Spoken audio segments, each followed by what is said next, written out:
In my last video I showed you how to completely disassemble a third generation Glock pistol, so this will be the reassembly video.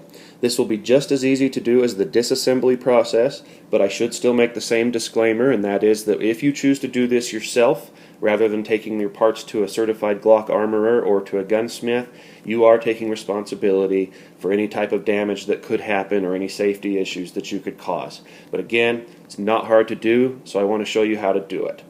We've got this hollowed out Glock frame now, having been totally disassembled in the previous video. The first thing that I'm going to put back into it will be the slide lock spring, which was the last thing I took out of it in the disassembly video. This is a very easy part to put in. There's a little slot that's going to be right up here in your gun, and this is very hard to see on this screen. I apologize for that, but when you have your own parts in your hand, you'll see that very easily. You'll see where that just drops right down in, and with just moving around a little bit, that spring literally just drops right down into place on its own. It's shown right there. Next, I take the slide lock itself, which is this piece right here. Now this is important. You need to know which way to put this in the gun. It has a smooth side right here, and this side has a groove cut into it. That groove needs to face the rear end of the gun. So I'm going to place it in with that groove side like this towards the rear. Just start it in a little bit, and then I turn my gun like this, and I'm going to take my punch tool and push down on that slide lock spring. Turn the gun so you can see that. Right there, I push down on that and allow this slide lock to slide over it so that it's above the spring. Now if I take the if I take the punch tool out, you can see the slide lock protruding too far out of the gun.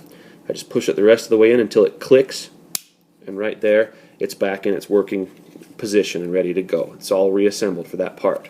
Next part to reassemble is going to be the magazine release. Now before I put this into the gun, here is the magazine release itself, and here is the magazine release spring. Now I want to show you outside of the gun what exactly is going to be happening, because this will be very hard to see when it's inside the gun. There's a little tiny notch right there that you can see against that white background, and this spring, once this gets down into the gun, needs to slide over and into that notch like this, and then to the left. And it will, once it goes into that notch, it will automatically spring back to the left, and that's going to be the spring that it works against like this while it's inside the gun. So the spring goes in first. I turn the gun over like this, and you'll see this curved cutout way down there against the front of the frame. Now this is going to be nearly impossible to do on cameras, but I'll just get it started, and then I'll turn it back where you can see. So I've just placed that spring rod right down there in that groove. It is not yet reassembled. It needs to be pushed down into the hole that's in there. To do that, I can take my punch tool and just push on the upper end of the rod, and that pushed it right down into the hole where it needs to go. So the spring is now back in place. Next, to put the magazine release itself in, the small end of the release goes into the large hole on the right side of the gun. And you'll see that come through on the inside, but you'll notice the spring is stopping it. So you have to sort of wiggle it behind that spring, just like that, and then through the gun to where it's now protruding as normal. Now, as I showed outside the gun, I'm going to take my narrower punch tool here, and I have to slide that spring over and into that notch. So I'm just going to push it firmly over. Again, very difficult to do looking through a digital screen, but I'll push it over.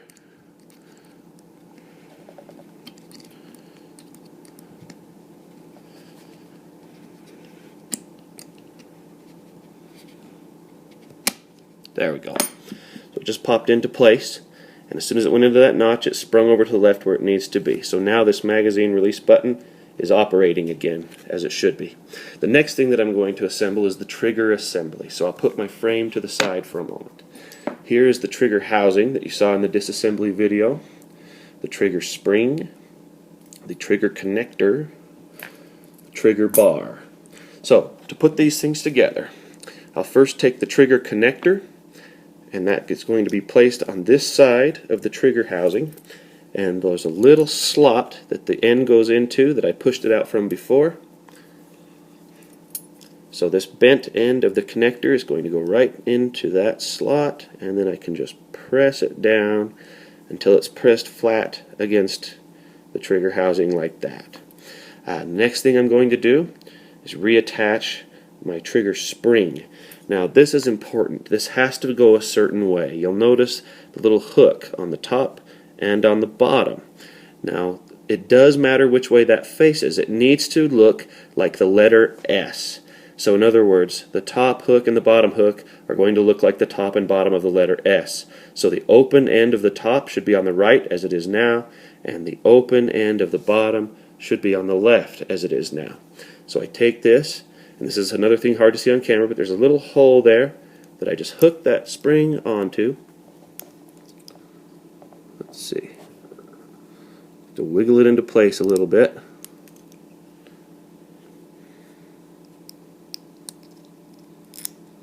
There it goes.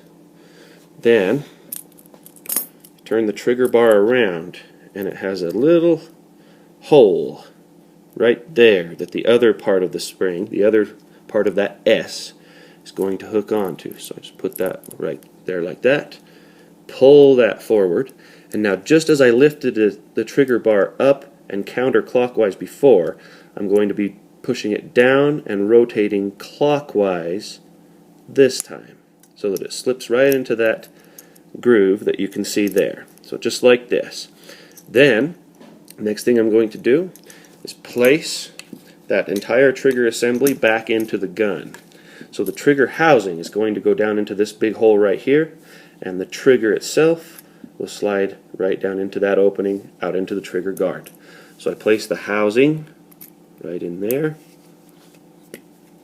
as the trigger falls down into its place. Now once that housing is down in place, I can reinsert the rear pin on the gun.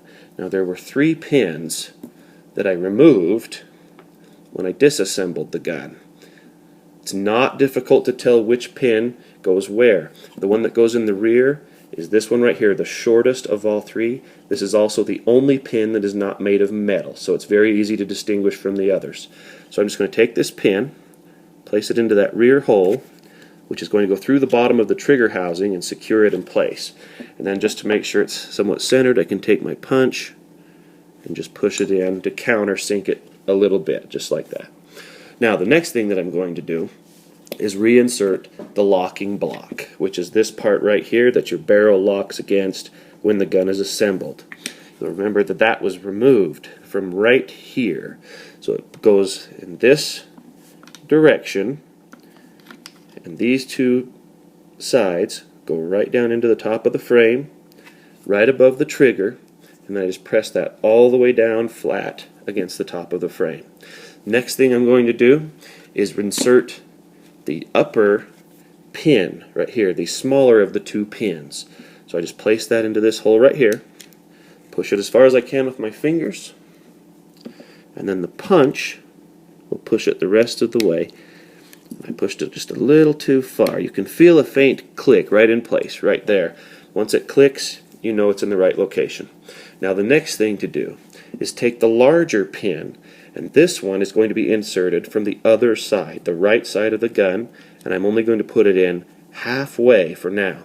Then while that's in halfway, I take my slide stop lever that you'll remember from the other video, and I place this part with the hole down inside the frame, right there, right between the side of the frame and the trigger, and that hole is going to line up with the hole in the trigger so that that larger pin can come through it and out the other side of the gun. So I slide that down right there. You'll see where the slide stop lever now appears as it should on the outside, and then the pin can push right through that, and again I take my punch tool to push it in until you hear that faint click, and now it's in place, and now that slide stop is working with its spring again. So the next thing to do is set the frame aside and reassemble the slide. So here's the slide again, which is hollowed out just like the frame was because we disassembled it, and it's going to be reassembled in exactly the order it was disassembled, reversed. So backwards from what we did before. So I take the firing pin safety and the spring that accompanies that, and that spring just goes right into the safety. This will be hard to see. There's a little hole there on the safety. And I press that in, and as I push down and make pressure, I turn slowly to the left, and there will be a click, and this can be a little bit of a trick to do. It takes a couple of tries sometimes. To the left. I'm just waiting to hear that click into place. I'll try it to the right as well.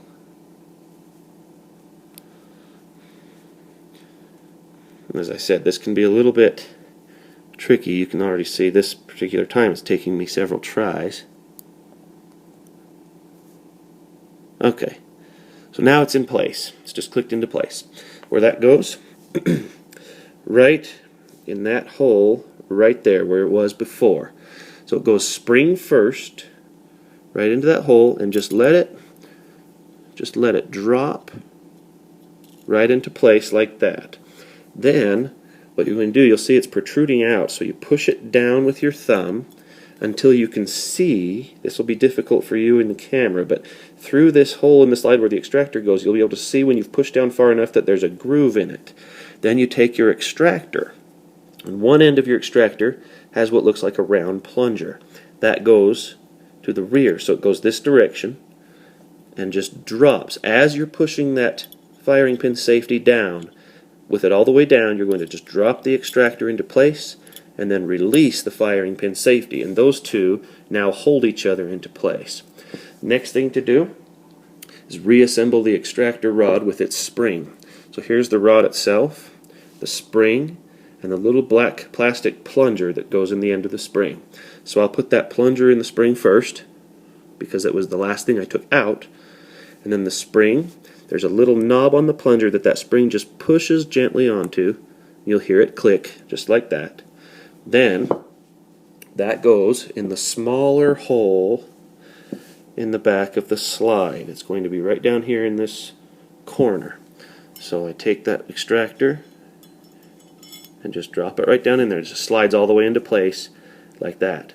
Next, I have to reassemble the firing pin assembly. Now this is going to be the trickiest part of the entire reassembly. This is even trickier than that magazine release spring.